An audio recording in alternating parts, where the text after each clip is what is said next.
What is up, everybody? It's King Kunta, and today I have another amazing World of Warcraft gold farm for you guys.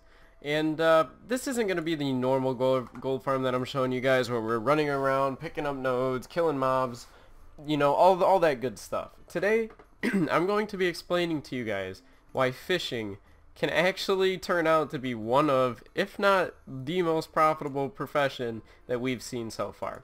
So as you can see here, with the prices of platinum ore and storm silver ore and things like that, the prices are kind of just steadily dropping and we don't have a very high average daily sold. But what we can go ahead and sell off really quickly at the beginning of the expansion is a ton of the fish that you are able to get from these pools. Now, there are some actually quite interesting mechanics with the release of Battle for Azeroth in regards to fishing. One of them being that there is a special fish in Battle for Azeroth that you can only catch along the coastline, and by coastline I mean areas around waters. So that anywhere around the ocean areas in Kulturas, or if you're in Zandalar. It's any of the coast areas. The fish are the same for you. They're different, like, base fish, basically. Like, they have different names technically, but they all kind of do the same thing based on race. So, or not race, sorry, your alliance, you know, if you're Horde or your alliance or whichever.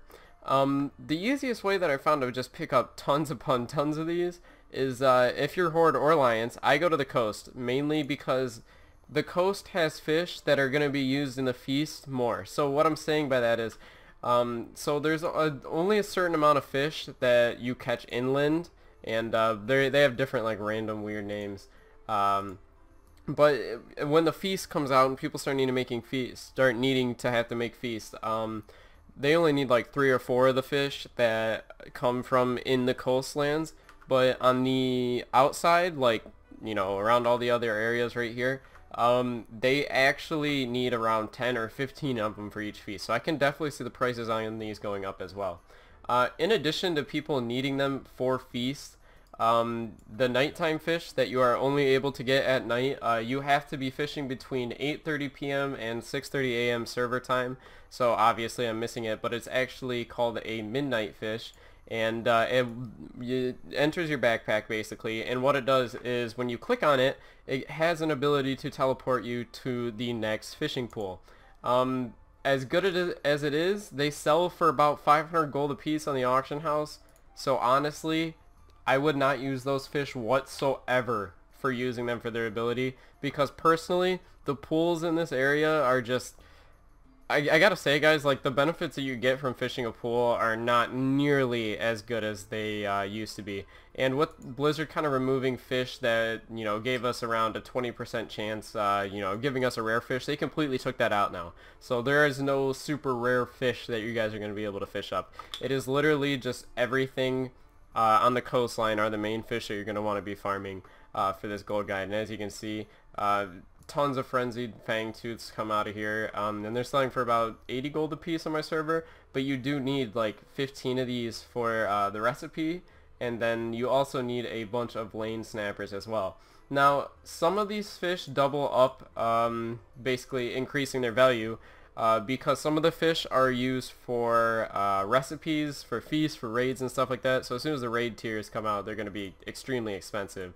But I mean, like, you know, some of these other fish, they're actually used for quests. As you can see when I'm picking up Lane Snapper, there's actually an herbalism quest that requires you to go fish up Lane Snapper, or it even says in the quest dialogue itself that that you should go buy them off the auction house. And it definitely, like, people are gonna read that and they're not gonna want to go fish these up, even though it could be kind of simple, because for some reason I have no idea why it does this. I don't know if it's bugged. I've reported it to Blizzard. I don't know why it does this, but when you click on the herbalism quest, it takes you all the way to, like, Drustvar, and it wants you to fish some area in Drustvar, but you can literally pick them up for right here. So what I'm thinking is, everybody that has an herbalism that's going to try and go and get it to rank 2 is going to see that it's all the way in Drustvar, and they're going to be like, no way, I am not going all the way out there to go fish one fish. And it literally tells me that I can buy it on the auction house, so that's what they're going to go do. So I definitely recommend you guys do this fishing, especially if you guys are taking advantage of fishing during the nighttime, because the midnight fish that you can get sells for an insane amount of gold. And in addition to the midnight fish only being available at certain times of the day, they are necessary for the feast. So honestly, if you guys can pick these fish up, it's pretty insane. I've averaged one around every, say, 50 casts. They're not super, common, but they are worth a ton of gold. And in addition to all that stuff, you're also going to be picking up tons of other fish that are going to be useful and selling them on the auction house as well. And these fish also have extra uses, which you can turn them into fish oil. So they're used by many different professions, and they are going to definitely be in demand in the future, especially once the raid tiers come out. Once we get the first raid and everything's set up along those lines, the prices on these are going to be crazy because people are going to be needing feast and everything along those lines. So personally, what I've been doing is I've been fishing, mining, and herbalism. Just all the gathering professions I could possibly use to go ahead and squeeze some gold out. That's what I've been doing. Now with the fish, personally, I've just been throwing them on the auction house as soon as I get a whole stack of them. You can do it one way or another. It's definitely up to you. But this way I found that I sell them off fairly quickly, and I move them pretty quick in my market as well. So what I'm going to do now is I'm going to cut the video. I'm going to show you some of the other ways that you guys can actually go ahead and make some extra gold out of this, and just kind of teach you some extra tips and tricks. And yeah, so I'm going to cut the video and we'll see you there. Bye. Okay, so we're back after that cut, and as you can see here, I'm just going to go ahead and show you guys, if you do not have fishing, or even if you do have fishing, you guys need to come to the fishing trainer in your capital city, be it Borealis or whatever Horde's ugly city name is, and you just go to your fishing trainer, click train me, and you guys need to make sure you get culture and fishing. If you don't, you're literally going to get absolutely nothing from what you're fishing. It was the same thing with herbalism and mining. You're literally going to get half if one, node at a time. Obviously, if your fishing's leveled all the way, you guys probably have a greater chance of getting a ton of stuff, especially if you increase your fishing level. I have not been doing it for super long, but it's definitely been helping me out and actually picking up some good gold value in some of my other characters in which I don't main herbalism and mining on. So I definitely recommend you guys go pick that up, train it as soon as possible, and don't make the mistake that I did of not training your professions in the capital cities and just screwing yourself for the first day of the expansion. The first day of the expansion, I didn't know that you could go and do this actually, and I cut into my profits big time because I had been picking herbs through the leveling process constantly, and there is absolutely zero way that I've probably lost about around 200,000 gold worth of herbs and nodes and stuff along those lines just from not doing that. So guys, go do that before you make the same mistake I did. I see a lot of other people have made that mistake, so just be aware, so you guys know exactly what you're doing, mining, herbalism wise, and just any of your professions in general. So what I'm going to do now is I'm just going to go ahead and talk about some of the best ways that I found to maximize my professions.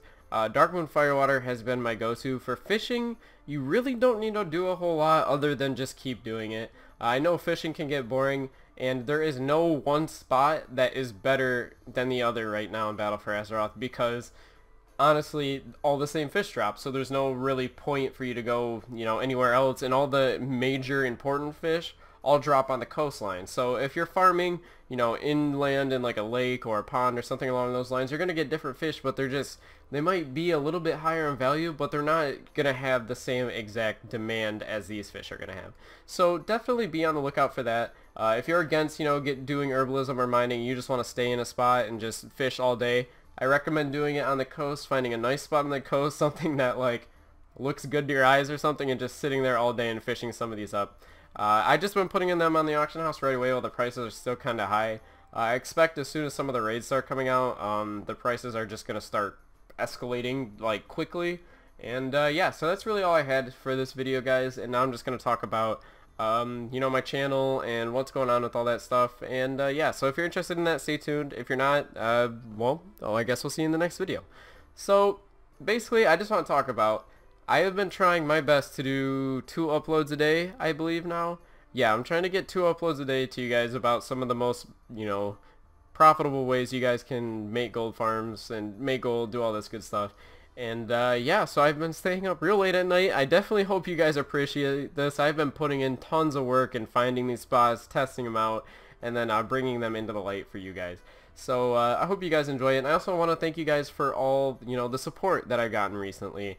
I've seen a lot of comments below, telling me, hey, King Kuntha, you're doing better. I like where your channel's going. And that really helps me, I don't know, keep pushing, because every time I get kind of discouraged from making videos on YouTube, I start feeling a little burned out. I'll go back, I'll read those comments, and they make me feel better about myself, and they remind me that, like, I have people that are counting on me to go ahead and help. Oh, look at all this stuff right there. But yeah, anyways, I have people that are like helping and pushing me to get me to the next level on YouTube, and you guys are doing this yourself. Like, you guys are helping me, and it's you guys that make the channel, okay? And I thank you guys for all the support. Honestly, you guys, I mean, I know we're only what, a 6.2 thousand, sub channel. We're not super crazy big or anything like that, but you guys have changed my life. I'm not gonna lie. You guys have literally changed my life, and I thank you all for it. Anyways, guys, it's been King Kuntha, and I'll see you all in that. Also, if you watch this far, I want you to comment down below that King Kuntha's favorite anime is Tokyo Ghoul, because if you're an OG fan, you will know that. And alright, now I'm done. So if you guys liked the video, leave a like, comment, subscribe. I got all my links in the description. You guys know the gist, and we'll see you all in the next video.